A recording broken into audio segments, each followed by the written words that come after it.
Bonjour Jean-Guy Henkel, vous êtes fondateur du réseau Cocagne. Pourriez-vous nous expliquer en quelques mots votre projet? Le projet du réseau Cocagne, c'est aujourd'hui un réseau national et qui déborde un petit peu à l'international et qui rassemble 130 structures, essentiellement des jardins de cocagne.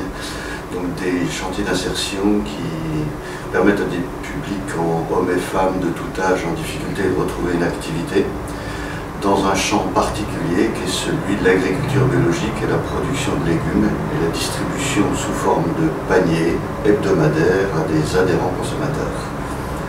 Il y a aujourd'hui donc 130 jardins, 4500 personnes qui y travaillent, 500 postes d'encadrement et on peut comptabiliser à peu près 25 000 adhérents, familles adhérents consommateurs en France qui sont nos clients privilégiés. Comment vous est venue l'idée d'un tel projet? L'idée de ce projet, moi je viens du travail social et de la sociologie, donc ma porte d'entrée n'est jamais vraiment économique. L'économique vient au service d'un projet social. Projet social en 1991 en Franche-Comté, d'où je suis originaire, c'était de trouver des nouvelles formes alternatives de travail pour des publics en grande difficulté, essentiellement qui viennent des centres d'hébergement, puisque j'ai travaillé pendant plus de 25 ans avec dans centres d'hébergement avec des sans domicile fixe.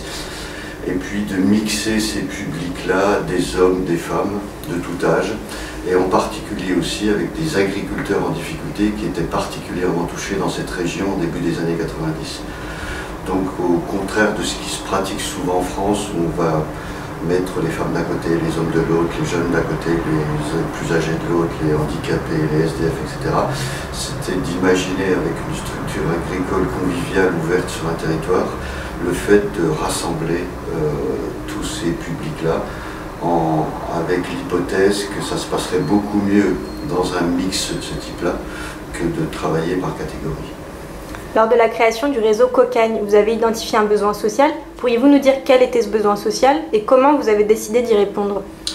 Alors le besoin social d'origine, je viens d'en parler, c'était celui qui avait été prévalu au premier jardin de cocagne en 1991 dans l'Est de la France. Ce que nous n'avions pas imaginé, c'est qu'effectivement, ni anticipé, c'est que cette structure intéressait beaucoup de monde dans toute la France. Donc très rapidement, à travers une couverture médiatique de cette opération, des tas de gens de toute la France qui, issus des pouvoirs publics, du monde de l'agriculture, du travail social, etc., ont réinterprété tout de suite dans leur tête le fait que ce concept de jardin de cocagne pouvait être tout à fait adapté à leur territoire, d'ailleurs qui était très différent, qui pouvait être aussi bien rural, urbain, périurbain, etc. Et se sont mis en relation avec nous.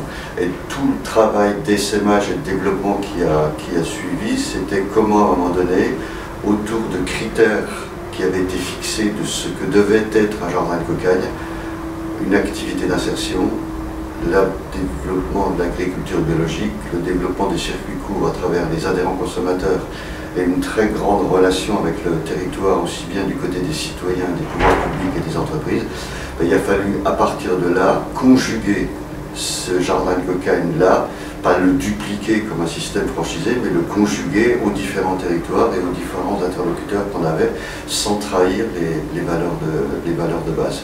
Et donc c'est comme ça qu'on a commencé une vie de nomade pendant 20 ans qui consistait à se mettre au service de projets, de territoires et d'aider. C'est ce qui fait qu'aujourd'hui il y a plus de 130 jardins.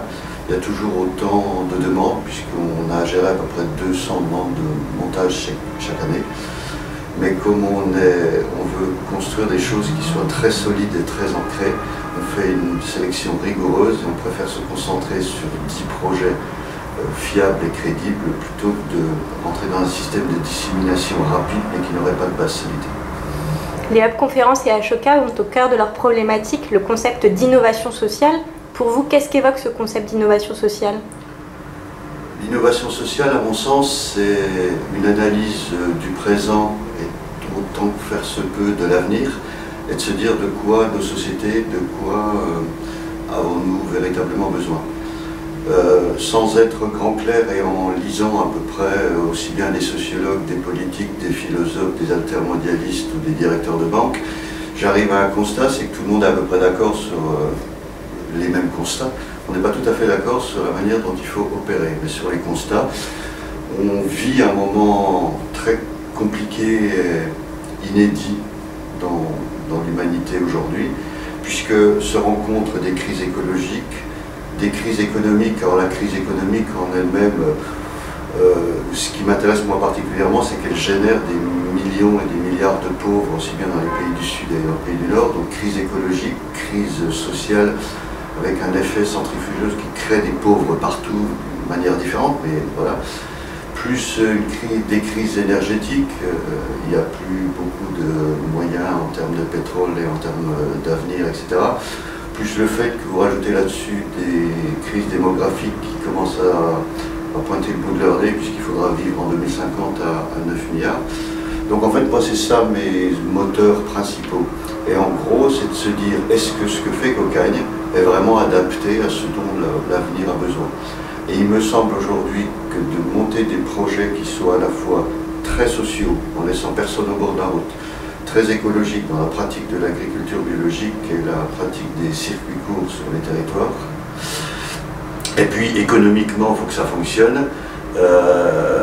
Agiter ce social, cette écologie, cette économie, trois sœurs ennemies qui se détestent, parce que pour les managers c'est très compliqué, le choix économique est au détriment des deux autres et vice-versa. Et donc à un moment donné, c'est ça qui nous semble qu'il faut absolument pratiquer et faire. Donc en fait, tout ce qui est dans ce registre-là, qui amène des nouvelles formules, c'est ce type d'innovation qui m'intéresse. C'est pour ça qu'à Cocagne, au-delà des jardins, on est amené à développer aujourd'hui d'autres activités, mais toujours dans cet esprit-là. Justement, quel serait le message clé que vous souhaiteriez transmettre aujourd'hui? Je ne suis pas un homme qui donne des messages, ni vraiment des conseils. J'aime beaucoup aider des jeunes ou des moins jeunes entrepreneurs sociaux, etc.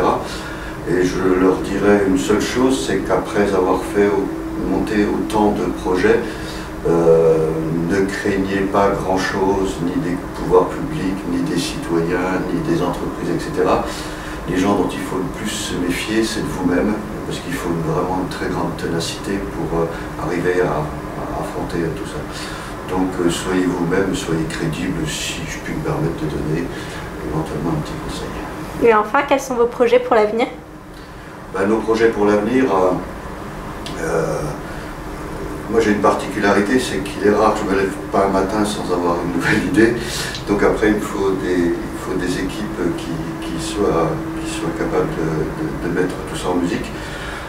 Nos projets aujourd'hui, c'est par exemple un projet qui s'appelle Fleurs de Cocagne. C'est plutôt que d'avoir un marché mondial tenu par une nation et qui fait venir des fleurs en France, du Kenya, du Zimbabwe, dans des conditions sociales, environnementales assez déplorables. C'est comment on peut faire travailler des femmes, essentiellement un public féminin en entreprise d'insertion, pour produire des fleurs qui soient bio, qui soient locales et qui soient solidaires.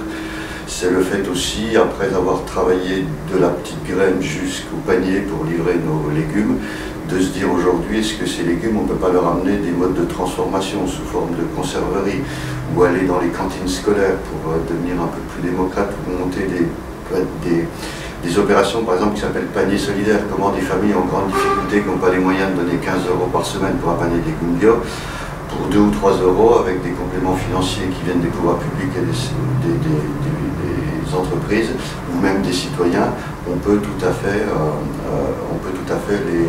les aider.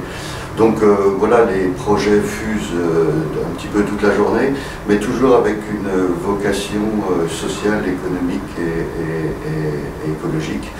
Et avec une particularité à Cocagne, c'est pas de se dire, nous on rêve d'un modèle anglo-saxon qui ne dépendrait que des entreprises, pas plus qu'on est des gens qui regrettent le système national français d'un État-providence où les pouvoirs publics doivent tout faire, pas plus que ceux qui disent les entreprises et les pouvoirs publics sont des pourris, il faut travailler qu'avec les citoyens.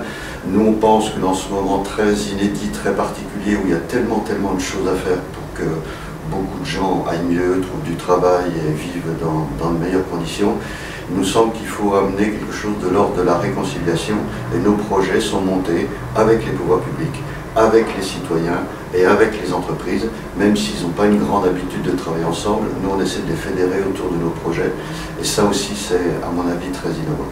Merci beaucoup Jean-Guy Henkel.